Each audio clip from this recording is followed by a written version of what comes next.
जी भाई, आज हमारा पहले दिन है कराची में। आज हम दोपहर को पहुँचा, आप लोग बताए भी ही कि हम बारात में जा रहे हैं। 8 दिन का हमारा विज़िट है और बारात में जाते जाते बीच में कायद आज़म का मज़ार आ गो। पीछे आप देख सको कायद आज़म का मज़ार है।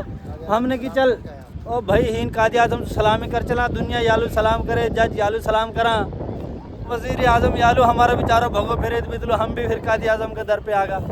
ये चेक करें, ये हमारा भाइयाँ हैं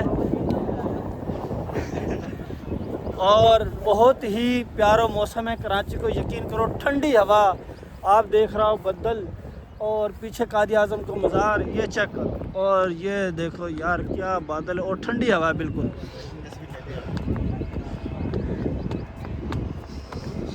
बाकी इंशाल्लाह आज हमारा पहला दिन है और जैसे दूसरे दिन होगा हम आप लोग बताएंगे।